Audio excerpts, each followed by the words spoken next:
একই বটল, একই সেরাম, একই ইনগ্রেডিয়েন্ট। ধরেন ৩ জন মানুষ যদি এই সেরামটা কেনে, ৩ জন মানুষের এক্সপেকটেশন ৩ ধরনের হবে। ও ভালো কথা, এটা হচ্ছে কেয়ারনেল ব্র্যান্ডের ডার্মা আলফারবুটিন গ্লুটাথায়ন হোয়াইটেনিং সেরাম। তো এক এক মানুষ এই সেরামটা কিনবে এক এক ধরনের এক্সপেকটেশন থেকে। সবার এক্সপেকটেশন কি এই সেরাম ফুলফিল করবে? মোটেও না। কোনো স্কিন কেয়ার প্রোডাক্টই সেটা পারে না। এবং এই প্রোডাক্টটা থেকে এক্স্যাক্টলি আপনার কি এক্সপেক্ট করা উচিত? আপনাকে কি এটা ফর্সা বানিয়ে দিবে, নাকি অ্যান্টি এজিং হিসেবে কাজ করবে, নাকি আপনার স্কিনের দাগ ছোপ দূর করবে? আসলে এটা কি করবে এটা জানাটা খুব ইম্পর্টেন্ট। কেনার পরে পস্তানোর থেকে কেনার আগে জেনে বুঝে কেনাটা হচ্ছে সবথেকে বুদ্ধিমানের কাজ। আজকে একটা অনেস্ট রিভিউ শেয়ার করবো এই প্রোডাক্টটা নিয়ে। Welcome back to style with me by Sachia. Today without any further ado, let's get started. যেটা বলছিলাম, স্কিন কেয়ারের ক্ষেত্রে শুধু প্রোডাক্ট কখনোই কাজ করে না। এখানে এক্সপেকটেশন খুবই ভাইটাল একটা রোল প্লে করে। আজকে কিছু কাল্পনিক ব্যবহারকারী দিয়ে এই সেরামটা আমরা জাজ করব। ধরেন এই সেরামের উপরে লেখা আছে হোয়াইটেনিং সেরাম। সো স্বভাবতই কিছু মানুষ এই সেরামটা কিনবেই যাতে করে তাদের স্কিন টোন ফর্সা হয়। দ্বিতীয়ত, যেহেতু এখানে আলফারবুটিন আছে, কিছু মানুষ এটা কিনবে যাতে করে তাদের দাগ ছোপ কমে যায়, পিগমেন্টেশনটা লাইট হয়। এবং যেহেতু সেরামে লেখা আছে এটা একটা বুস্টিং সেরাম, কিছু মানুষ এটা কিনতে পারে অ্যান্টি এজিং বেনিফিটস এর জন্য, অর্থাৎ বয়সের ছাপগুলোকে রুখে দিবে এই সেরাম। তো ধরুন যিনি বা যারা এই প্রোডাক্টের গায়ে গ্লুটাথায়ন লেখা দেখে এবং ফেয়ারনেস লেখা দেখে এই সেরামটা কিনবে এবং মনে করবে এই সেরামটা তাদেরকে কয়েক শেড ফর্সা করে দিবে, প্রথমে তাদের কথায় আসি, তাদের এক্সপেকটেশনটা আসলে কতটুকু যৌক্তিক। প্রথমে বলি, এটা একটা আন্ডারস্ট্যান্ডিং এ বড় ধরনের ডিফারেন্স আছে। আপনাদেরকে বুঝতে হবে ব্রাইটেনিং এবং ফেয়ারনেস কিন্তু কখনোই এক না। আমাদের ত্বক কেন কালো হয়ে যায় বলেন তো?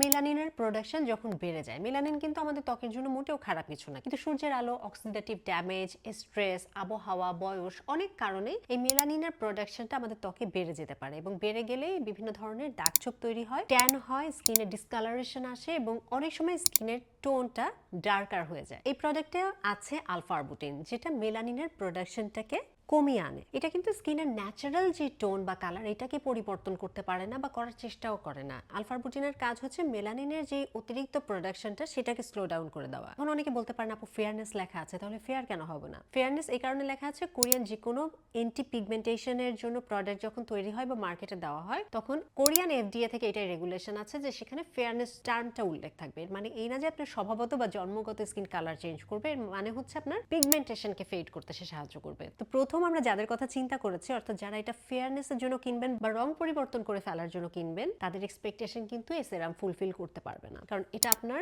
স্কিনের ব্রাইটনেস আনবে, আপনার পিগমেন্টেশনের উপরে কাজ করবে, আপনার দাগ ছোপের উপরে কাজ করবে, বাট এটা আপনাকে জন্মগত যে রং সেটাকে চেঞ্জ করে ফেলতে পারবে না। That's the reality change. এখন কথা বলবো দ্বিতীয় যে টার্গেট গ্রুপের কথা আমরা চিন্তা করেছিলাম, অর্থাৎ যারা দাগ ছোপ চলে যাবে এটা চিন্তা করে এই প্রোডাক্টটা ব্যবহার করবে, তাদের এক্সপেকটেশন এই প্রোডাক্ট কতটুকু ফুলফিল করতে পারবে। বিশেষত একনি চলে গেছে বাট একনির মার্কসটা রয়ে গেছে, এটা খুব ফ্রাস্ট্রেটিং একটা সময় এবং অনেক সময় নেয় এই দাগটা যেতে। অতিরিক্ত মেলানিন প্রোডাকশনকে স্লো ডাউন করে দেয়, যার দরুন ওই দাগছোপ শক্ত হয়ে বসতে পারে না, দাগছোপ ফেড করতে এটা ভালো কাজ করে। বাট দাগছোপ কখনো কোনো সেরাম একেবারে ডিসঅ্যাপিয়ার করে ফেলতে পারে না, গায়েব করে ফেলতে পারে না। ইট টেকস টাইম, এটা স্লো ডাউন করে, ক্যানট ইরেজ টোটালি। আমাদের ত্বকে নতুন কোষ তৈরি হওয়া এবং ঝরে পড়ার একটা নির্দিষ্ট সাইকেল আছে। 28 ডেজ লাগে মোটামুটি আমাদের স্কিন কোষগুলো পড়ে যে নতুন কোষ সামনে আসতে। তো আপনাকে সময় দিতে হবে, 3 মাস 4 মাস আপনাকে কন্টিনিউয়াস ব্যবহার করতে হবে, সানস্ক্রিন অ্যাপ্লাই করতে হবে। নতুন একনে আসলে সেটাকে পপ আপ করা যাবে না, নতুন দাগ যেন তৈরি না হয় সেদিকে লক্ষ্য রাখতে হবে। যাদের হালকা পাতলা পিগমেন্টেশন আছে, ব্যবহার করতে চাচ্ছেন এই সেরামটা, ব্যবহার করতে পারেন, বাট আদার্স প্যারামিটার গুলো মাথায় রেখে যদি ঠিকঠাক মতো করতে পারেন, ডেফিনেটলি 3-4 মাস পরে আপনি বুঝতে পারবেন যে আলফারবুটিন রিয়েলি ওয়ার্কস। এখানে কনসিস্টেন্সিটা হচ্ছে সবথেকে ইম্পর্টেন্ট। প্রোডাক্ট কেনার আগে এক্সপেকটেশনটা ক্লিয়ার থাকলে রেজাল্ট বুঝতেও সুবিধা হয়। তো দ্বিতীয় টার্গেট গ্রুপ যারা দাগ ছোপের জন্য এই প্রোডাক্টটা ব্যবহার করতে চাচ্ছিলেন, they can go for it, but others requirements গুলো যদি আপনি ফুলফিল করেন, কনসিস্টেন্ট ব্যবহার করেন এবং আপনার দাগ ছোপ যদি প্রোডাক্ট দিয়ে কিউরেবল হয়, তাহলে অবশ্যই এটা আপনার কাজ করবে। এখন কথা বলবো তৃতীয় টার্গেট গ্রুপ নিয়ে, যারা এই প্রোডাক্টটা ব্যবহার করতে চাচ্ছেন একটা অ্যান্টি এজিং হিসেবে, অথবা আপনার ত্বকে ডালনেস আছে, স্কিন আগের মতো ফ্রেশ লাগছে না, স্কিনের হেলদি গ্লোটা নষ্ট হয়ে গেছে। এজিং মানে তো শুধু রিঙ্কেলস না, এজিং এর অনেকগুলো বৈশিষ্ট্য আছে, সেগুলো আপনার স্কিনে দেখা দিচ্ছে। সেক্ষেত্রে যদি কেউ এই প্রোডাক্টটা ব্যবহার করতে চায় অ্যাজ অ্যান অ্যান্টি এজিং সেরাম, তাদের কতটুকু হেল্প করবে আমি বলি। এখানে আছে গ্লুটাথায়ন। গ্লুটাথায়নটাকে আমরা অনেকেই জানি যে রং ফর্সা করে ফেলে, কিন্তু আসলে টপিক্যাল অ্যাপ্লিকেশনের মাধ্যমে, অর্থাৎ ক্রিম, লোশন, সেরাম, এগুলোর দেখানোর মাধ্যমে গ্লুটাথায়ন যদি আপনি ত্বকে অ্যাপ্লাই করেন, এটা আপনাকে আমূল কোনো ফর্সা করে দিতে পারবে না। It is what it is, এটাই সত্য। আপনারা প্রচুর পরিমাণে সেলার ব্র্যান্ড প্রমোটারদের বলতে শুনবেন গ্লুটাথায়ন দিয়ে ফর্সা হয়ে গেছে। এটা পুরোপুরি তাদের একটা নিজস্ব ব্যক্তিগত মতামত, সায়েন্স এটাকে সাপোর্ট করে না। গ্লুটাথায়ন স্কিন কালারের উপর কাজ করে যখন সেটা অনেকে ইনজেকশনের মাধ্যমে নেন, যেটা রক্তে মিশে যায়, অনেকে সাপ্লিমেন্টস খান ডক্টরের পরামর্শ অনুযায়ী, অনেক ট্রিটমেন্ট করান, সেগুলো ক্ষেত্রে হয়তো কাজে দিতে পারে। বাট এই সেরাম লোশন ক্রিমের মাধ্যমে কখনোই সেটা রং ফর্সা করতে পারে না। বৈজ্ঞানিকভাবে এর কোনো প্রমাণ এখনো পাওয়া যায়নি। বাট এটা পাওয়া গেছে যে গ্লুটাথায়ন খুবই ভালো অ্যান্টিঅক্সিডেন্ট হিসেবে কাজ করে। বয়সের যে সকল বৈশিষ্ট্য আপনার ত্বকে দেখা যায়, যেমন রিঙ্কেলস, ফাইন লাইন্স আসতে শুরু করছে, অথবা ত্বকের ইলাস্টিসিটিটা লুজ মনে হচ্ছে, অথবা আপনার ছোট এইজিং স্পট দেখা দিচ্ছে, হালকা দাগ ছোপ আসতে শুরু করছে, এসব জায়গায় পারবোটিন and glutathione can work together. এখানে আরো একটা ইনগ্রেডিয়েন্টের কথা বলা আছে, যার নাম হচ্ছে অ্যাক্টোনিন, যার কাজটা একটু ডিফারেন্ট। যদি আপনার স্কিন ব্যারিয়ার ড্যামেজ থাকে, ড্রাই লাগে, ডিহাইড্রেটেড লাগে, আপনার স্কিন কিন্তু আসলে বয়সের ছাপ আসবে, স্কিন দেখতে জীবনেও ভালো লাগবে না। অ্যাক্টোনিন সেই ড্যামেজ স্কিন ব্যারিয়ারটাকে রিপেয়ার করে, স্ট্রং করে, মজবুত করে, পানিকে ধরে রাখতে সাহায্য করে, আলটিমেটলি এইজিংটা প্রিভেন্ট করতে খুব কাজ করে। স্কিনটা খুব ড্রাই লাগে না।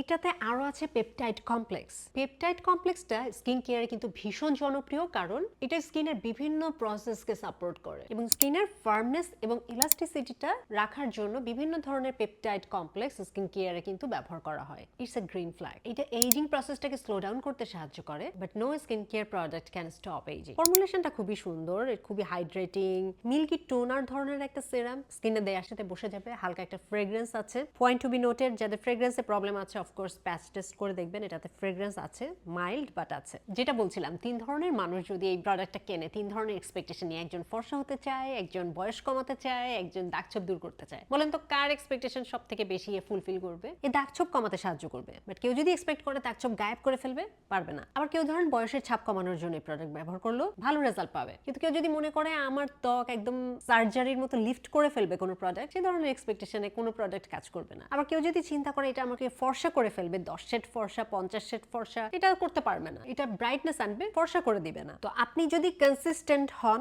আপনি যদি কনসিয়াস মাইন্ডে স্কিন কেয়ার করতে চান, মিনিমাম আপনার অ্যাওয়ারনেস থাকে স্কিন কেয়ার সম্বন্ধে, আমি বলবো যে একটা অ্যান্টি এইজিং, পিগমেন্টেশন রিমুভের জন্য, হালকা পাতলা পিগমেন্টেশনের জন্য, হালকা ব্রাইটনেস আনার জন্য যদি আপনি কোনো সেরাম খুঁজে থাকেন, you can go for this. এই হচ্ছে প্রোডাক্টের প্যাকেজিং। প্যাকেজিংটা আমার কাছে ভালো লেগেছে, কারণ এটার ভিতর আলো বাতাস প্রবেশ করার কোনো অপশনস নাই। এই ধরনের বটলের মধ্যে আসবে। Product consistency is very hydrating. Carenel Korean এখন ভালো পপুলার একটা ব্র্যান্ড। এর ভালো দিক, খারাপ দিক, কি এক্সপেক্ট করবেন, কি করবেন না, সবকিছুই আমি ডিটেইলসে বলার চেষ্টা করেছি। তারপরেও আপনাদের কোনো কোয়েরিজ থাকলে আমাকে কমেন্ট সেকশনে লিখে জানাতে ভুলবেন না। আসলে আমরা যখন বলি কোনো প্রোডাক্ট কাজ করে না, তার আগে আমাদের বুঝতে হবে আমরা জানি কিনা প্রোডাক্ট আসলে কতটুকু কাজ করবে, কি কাজ করবে, কার জন্য কাজ করবে। প্রোডাক্ট কাজ করে যদি রাইটলি সেটা চুজ করা যায়। আমার হাতের এই প্রোডাক্টটা পেয়ে যাবেন কোরিয়ান শপ বাংলাদেশে। শপ লিংক, পারচেজ লিংক আমার ডিসক্রিপশনে দেওয়া থাকবে। That's all for today. See on my next video. Till then stay fine, stay safe and spread the awareness. Thanks for watching. Take care. Good by.